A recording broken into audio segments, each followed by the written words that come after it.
요절 말씀으로 마태복음 20장 16절 같이 읽겠습니다. 시작.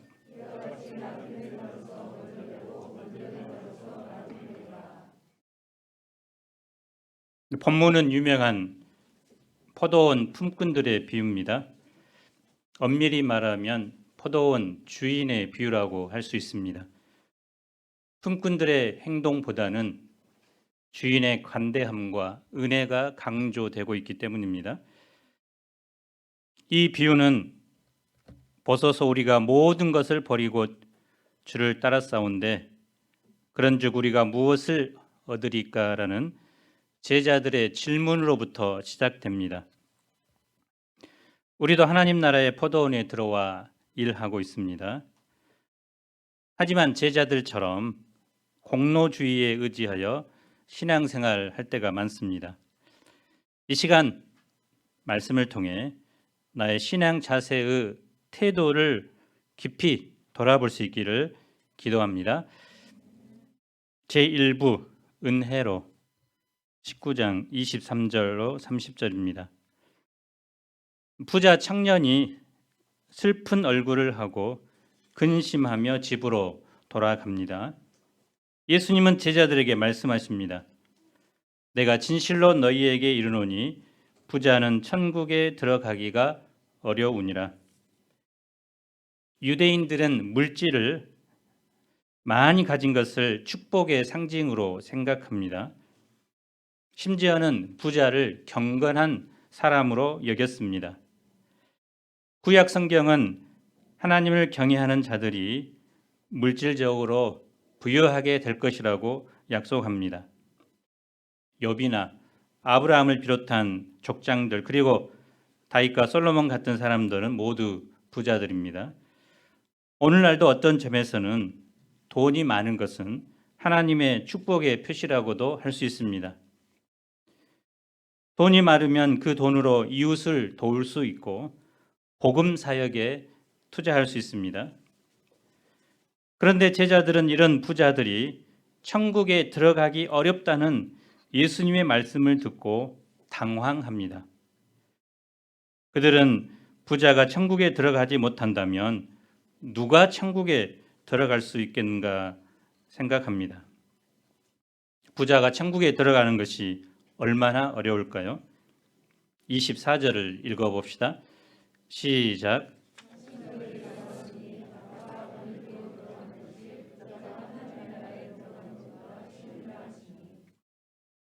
낙타는 당시에 팔레스타인에서 발견할 수 있는 가장 큰 동물입니다. 바늘 구멍은 사람이 생각할 수 있는 가장 작은 구멍입니다. 낙타가 바늘 구멍으로 들어가는 것은 사실상 불가능한 일입니다. 예수님은 부자가 하나님 나라에 들어간다는 것은 어려운 정도가 아니라 불가능하다고 결론 지은 것입니다. 돈을 많이 가진 것이 나쁜 것입니까? 살아가려면 돈이 필요합니다. 많은 부를 가진 재벌들을 보면 우리도 그런 삶을 꿈꿉니다. 돈이 있으면 먹고 사는 일에 매이지 않습니다. 주님의 사역에 헌신할 수 있습니다. 돈이 없으면 먹고 사는 일에 매이게 되고 주님의 사역에 헌신하지 못할 수도 있습니다. 돈 자체가 나쁜 것은 결코 아닙니다. 문제는 그 돈이 어떤 사람에게는 영생을 얻는 데 결정적인 방해가 된다는 것입니다. 바로 앞 부자 청년에게 있어서 돈은 바로 영생을 얻는 데 방해하는 요소였습니다. 그런 점에서 돈이 많은 것은 꼭 축복은 아닐 수도 있다는 것입니다. 제자들은 몹시 놀라 예수님께 묻습니다. 그렇다면 누가 구원을 얻을 수 있습니까? 26절을 함께 읽어봅시다. 시작.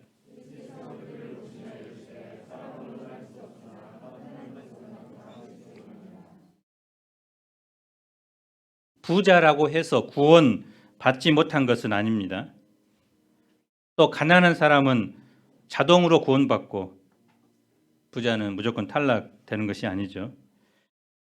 자기 스스로는 인간의 노력으로는 천국에 들어갈 수 없다는 것을 말씀하신 것입니다.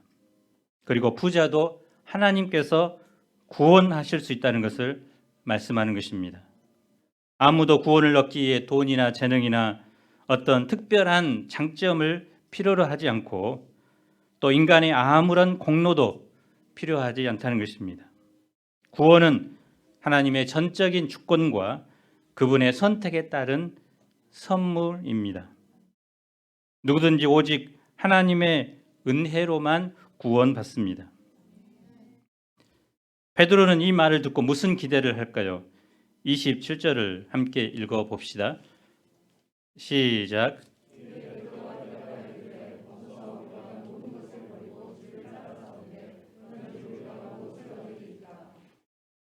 베드로는 예수님을 따르면서 실제적으로 비싼 배도 버리고 그물도 버렸습니다. 그는 큰 희생을 하면서 예수님을 따랐습니다. 그 희생에 대한 보상이 무엇일까요? 첫째, 예수님께서 다시 오실 때 예수님과 함께 세상을 심판합니다. 28절을 보십시오. 예수께서 이르시되 내가 진실로 너희에게 이르노니 세상이 새롭게 되어 인자가 자기 영광의 보좌에 앉을 때 나를 따르는 너희도 12 보좌에 앉아 이스라엘 12 지파를 심판하리라. 예수님은 십자가에 죽으시고 부활하십니다. 그리고 하나님 나라로 가십니다. 때가 되면 이 세상에 심판자의 모습으로 오십니다. 그때 예수님을 위해서 희생한 사람들은 예수님과 함께 세상을 심판하는 일에 참여합니다.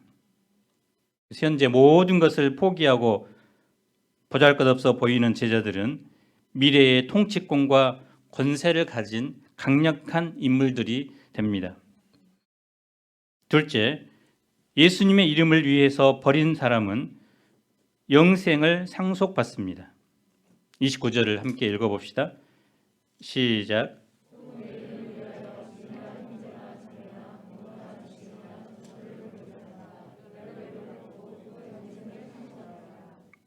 여기서 중요한 말은 예수님의 이름을 위하여 버린 자마다 여러 배를 받는다라는 말입니다.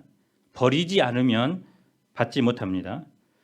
어떤 사람은 버리지는 않으면서 받으려고만 합니다. 하지만 그런 일은 없습니다.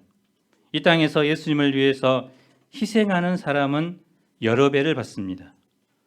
무엇보다 부자 청년이 받지 못한 영생을 상속받게 됩니다. 따라서 희생은 희생이라기보다는 미래에 받을 축복에 대한 투자라고 할 수 있습니다.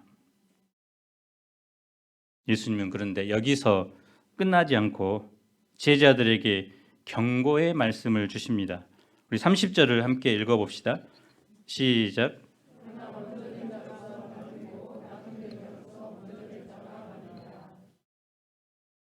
이 말씀과 20장 16절 말씀은 같은 의미입니다.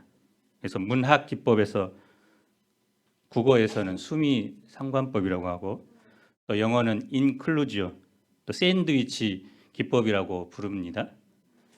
그래서 머리와 꼬리에 중요한 의미를 포함하고 있는 문장 그리고 그 가운데 그 내용을 자세하게 풀이한 것입니다. 근데 여기서 보면 또 30절과 20장 16절은 또 순서가 약간 다르죠. 30절에는 먼저 된 자라서 나중되고 나중된 자로서 먼저 될 자가 많다고 했고, 여기서는 이제 먼저 되고자 하는 그 제자들의 그 문제를 더 지적했다면 뒤에 16절에 보면 나중된 자로서 먼저 되고 먼저 된 자로서 나중되리라. 그래서 나중된 자를 더 이제 강조하고 있습니다. 이 세상 법칙, 이 천국 법칙에 대해서 말하고 있는 것입니다. 세상의 일반적인 법칙은 먼저 된 자가 계속해서 먼저 되는 경우가 많죠. 나중된 자는 계속해서 나중됩니다.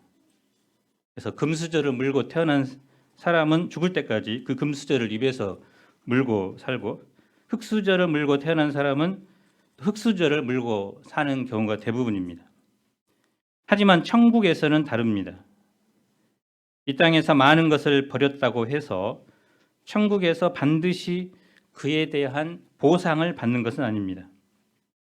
천국에서는 누가 천국을 위해 더 많이 노력하고 희생했느냐 하는 것이 별로 중요하지 않습니다. 내가 희생한 대가로 영생을 받는 것이 아니기 때문입니다. 영생은 오직 하나님의 선물로 받습니다. 하나님의 나라에서는 늦게 믿은 사람이 먼저 믿은 사람을 추월하는 일이 많게 될 것입니다. 하나님은 자만한 사람은 언제든지 은혜를 거두어서 뒤처지게 할 수도 있습니다. 그래서 제자들은 자만하지 않고 계속해서 겸손히 초심을 가지고 예수님을 따르며 또 자기가 가진 것들을 포기하며 살아야 합니다. 제2부 오직 은혜로 20장 1절로 16절입니다. 1절, 2절을 우리 함께 읽어봅시다. 시작.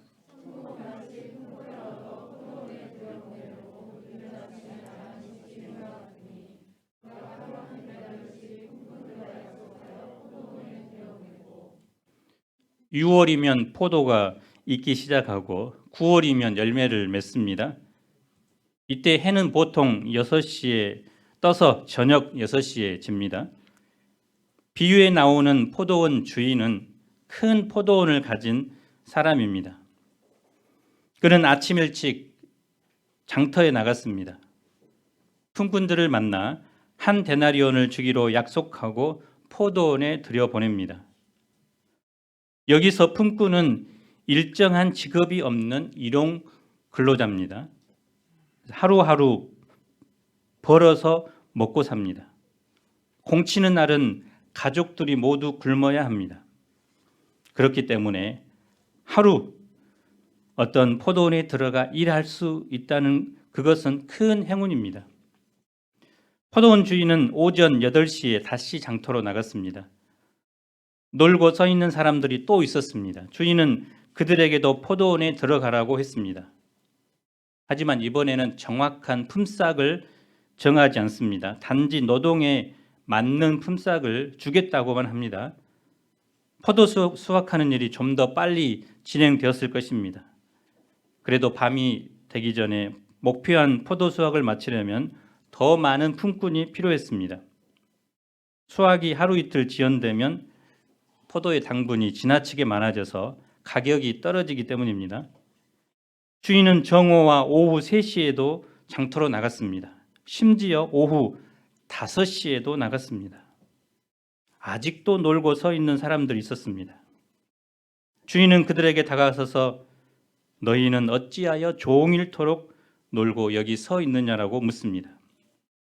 그들은 우리를 품꾼으로 쓰는 이가 없어 놀고 있다고 힘없이 대답했습니다. 주인은 그들도 포도원 품꾼으로 고용합니다. 그런데 문제는 이때부터 발생합니다. 8절을 보십시오. 날이 저물었습니다. 모세의 율법에는 고용주가 품꾼에게 품삯을 지급할 때 해가 진 후까지 미루지 말라고 합니다. 품꾼들은 가난하기 때문에 그날의 품삯을 받아야 가족을 먹일 양식을 살 수 있기 때문입니다. 포도원 주인은 아마 이 규정에 따라 일이 끝나자마자 청지기를 불러 즉시 품꾼들에게 품삯을 지불하라고 명령합니다. 그래서 품꾼들에게는 가장 즐거운 시간이 되겠죠. 그런데 품삯을 주는 방식이 일반 고용주들과 다릅니다. 보통 가장 먼저 온 사람에게 가장 먼저 품삯을 줍니다. 그리고 일한 시간만큼 줍니다.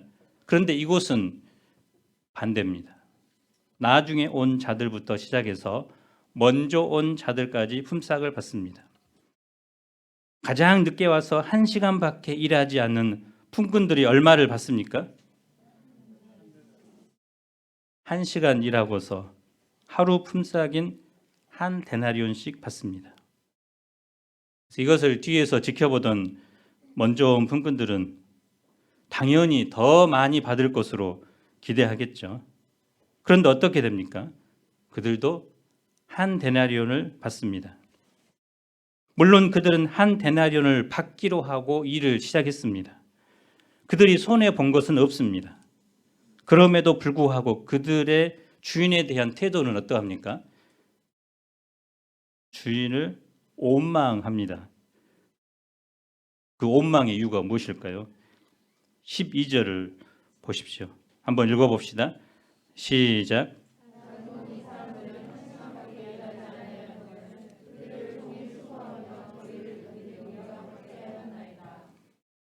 그들이 불평하고 원망한 이유가 분명하게 나와 있죠. 그들을 우리와 같게 하였나이다. 주인이 1시간밖에 일하지 않는 사람과 10시간 일한 사람을 똑같이 취급했다는 것입니다. 종일 일한 품꾼들은 1시간밖에 일하지 않는 품꾼들보다 더 많이 고생하고 더 많이 일했습니다. 따라서 다른 대우를 받고자 합니다.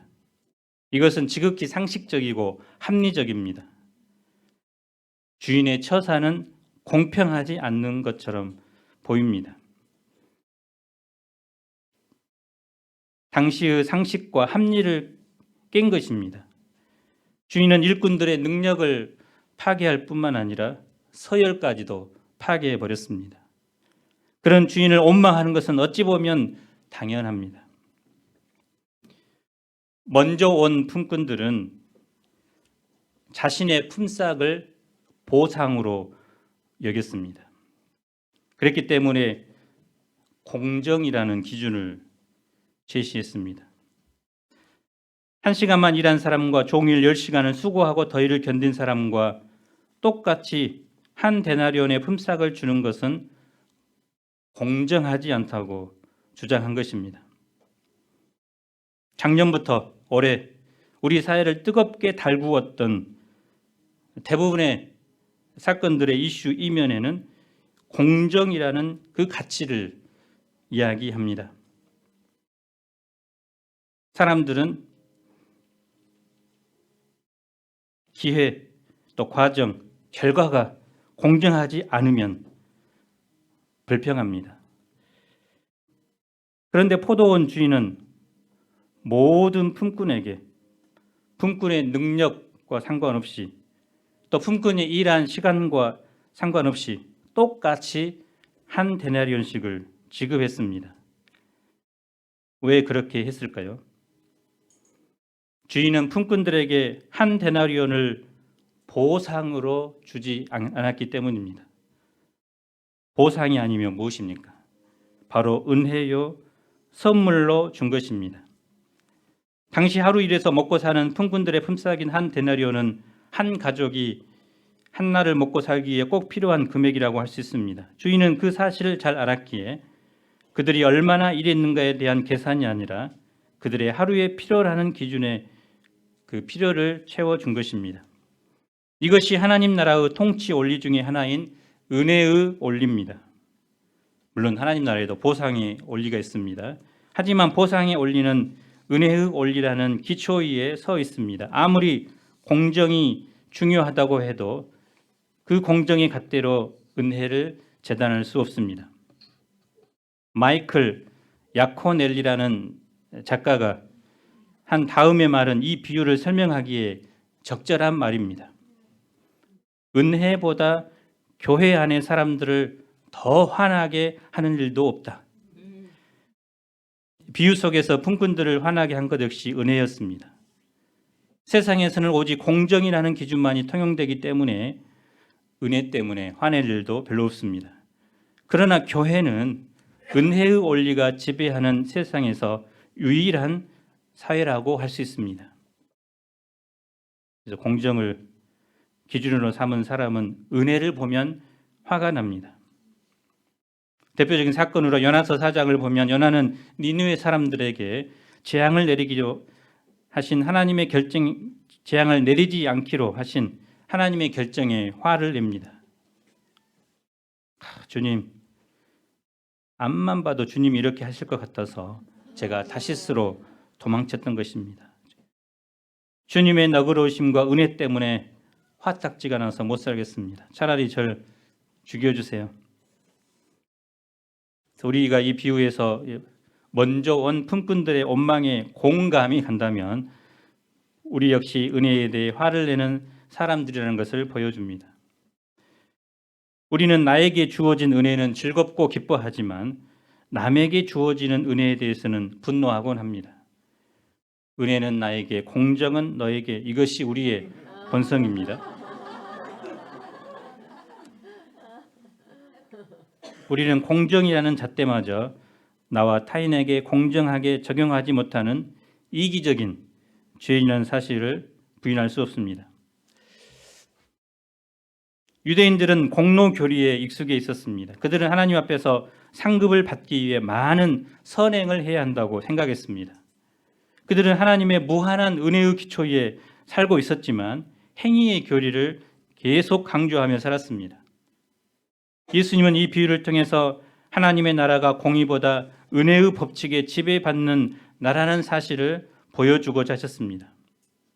하나님은 사람들의 선행이나 그들이 이룬 공로에 따라 대하지 않습니다. 만약 하나님께서 우리를 행위를 따라 대접하셨다면 우리 중에 아무도 하나님 앞에 설 사람이 없을 것입니다. 유대인의 성군으로 추앙받던 다윗도 하나님 앞에 큰 죄를 지었습니다. 하나님께서 그를 행위에 따라 대우하셨다면 그는 징계를 받고 악한 왕의 오명을 쓰고 쫓겨났을 것입니다. 그러나 하나님은 그를 무한한 사랑으로 용서하시고 은혜로 덮어주셨습니다. 그 결과 다윗은 만인이 우러러보는 성군이 됩니다. 그러면 주인은 무엇이라고 대답합니까? 13절을 보십시오. 주인은 그 사람에게 잘못한 일이 없습니다. 주인은 그와 한 데나리온을 약속하고 그 약속을 지켰기 때문입니다.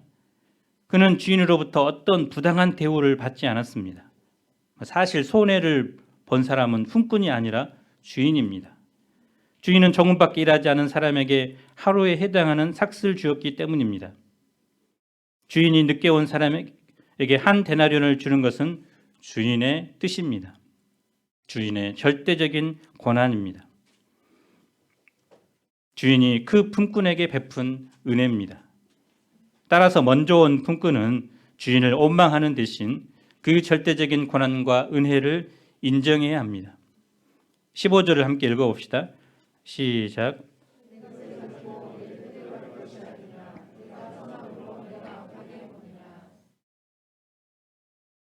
주인이 주인의 것을 가지고 자기 뜻대로 하는 것은 당연한 것입니다. 주인이 한 일은 악한 일이 아니라 좋은 일입니다. 주인은 자기 것을 가지고 은혜를 베풀었기 때문입니다. 천국의 원리는 무엇일까요? 우리 16절을 함께 읽어봅시다. 시작.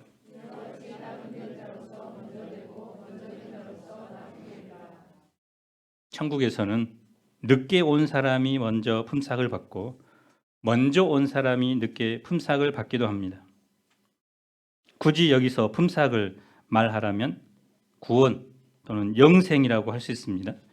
천국에서는 늦게 온 사람이 한 데나리온을 받고 먼저 온 사람도 한 데나리온을 받습니다.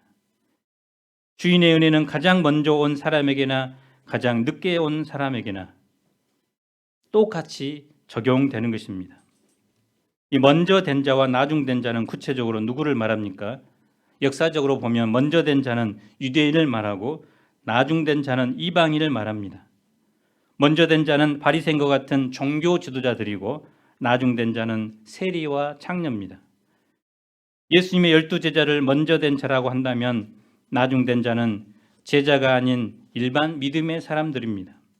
이처럼 먼저 된 자는 하나님께로부터 처음부터 천국의 목적에 이바지하도록 특수하게 부름받은 모든 사람들입니다. 오늘 비유를 통해서 우리는 무엇을 배울 수 있을까요? 첫째, 천국은 헌신의 대가가 아닌 은혜로 갑니다. 이런 주장을 많이 합니다. 이 땅에서 교회에 대한 헌신에 따라서 천국에서 상급이 결정된다. 헌신을 많이 한 사람은 천국에서 금관을 쓰고 고급 맨션에서 살지만 헌신하지 않은 사람은 개털 모자를 쓰고 13평 임대 아파트에 산다. 그러니 천국에서 창피를 당하지 않으려면 좀 더 많이 헌신해야 한다. 물론 이 땅에서 헌신을 많이 한 사람은 천국에서 그에 합당한 칭찬이 반드시 있습니다. 그러나 우리가 헌신하는 것은 상급을 받기 위한 조건이 아니라 은혜를 받은 것에 대한 감사의 표현입니다. 천국은 우리의 헌신에 대한 대가로 가는 곳이 아니라 하나님의 일방적인 은혜로 가는 곳입니다. 어떤 분이 자기의 잘못된 그 기도를 회개하는 기도문이 있다고 합니다. 나는 지금까지 25년 동안 교회에서 일했고 봉사했습니다. 집사로서 장로로서 봉사했습니다. 나는 어릴 때부터 예수를 열심히 믿었습니다. 모태 때부터 신앙을 가지고 있었습니다. 그렇기 때문에 하나님께서는 내가 지금까지 예수 잘 믿는 것으로 보아서 이 기도를 들어주시기 바랍니다. 그래서 이것이 우리의 일반적인 생각이고 공로주의의 대표입니다. 내가 무엇을 했으니까 예수님께서 내 기도를 들으시기 바란다고 생각하기 쉽습니다. 그래서 대학을 앞두고 내가 주님께 헌신했기 때문에 또는 우리 자녀가 JBF, CBF 때부터 열심히 한 번도 주일 예배 빠지지 않고 예배 드렸기 때문에 하나님께서 반드시 좋은 대학에 들어가야 합니다. 그렇지 않으면 하나님이 아닙니다. 이런 조건을 걸고 기도하는 것이 바로 공로주의라고 할 수 있습니다. 내가 무엇을 했기 때문에 예수님께서 내 기도를 들으시기 바란다고 생각하기 쉽습니다. 그런데 바울의 고백이 무엇일까요? 고린도전서 15장 10절을 한번 읽어봅시다. 시작.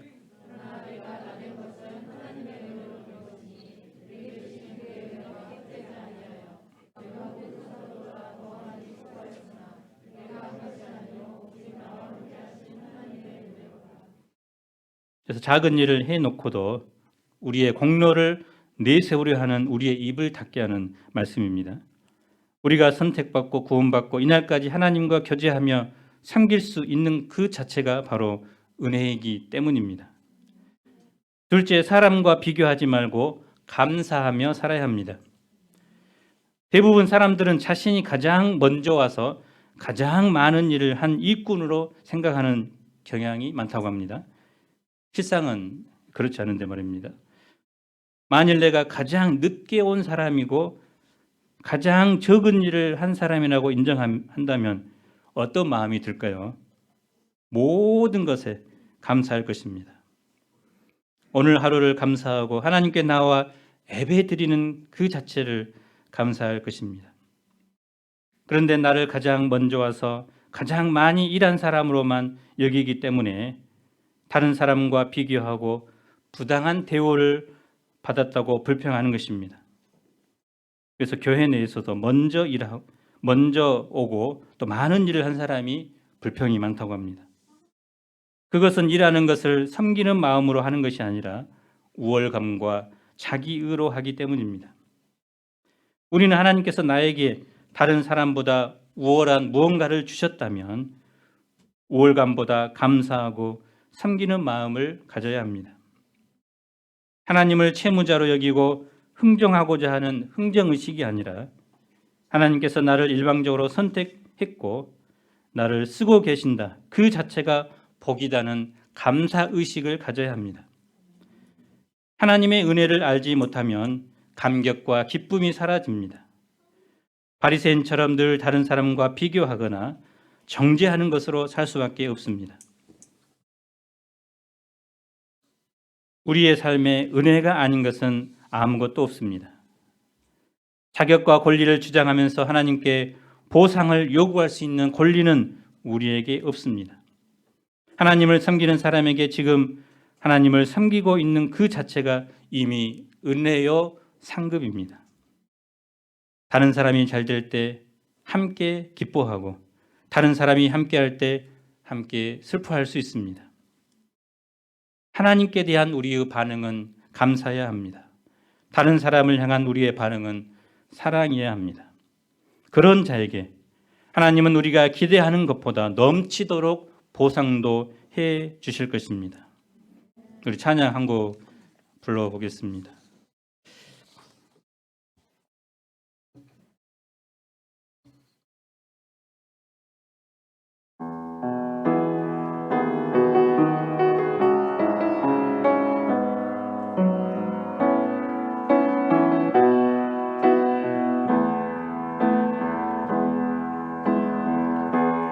은혜 아니면 살아갈 수가 없네.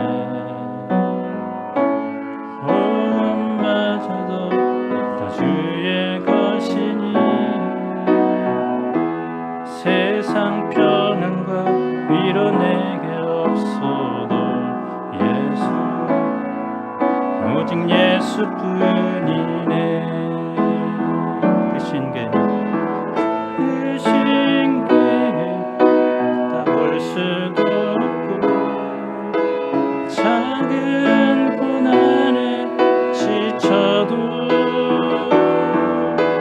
주께 맡긴 나의 모든 삶 버티고 견디게 하시네. 은혜 아니면 살아갈 수가 없네. 나의 모든 것 다 주께 맡기니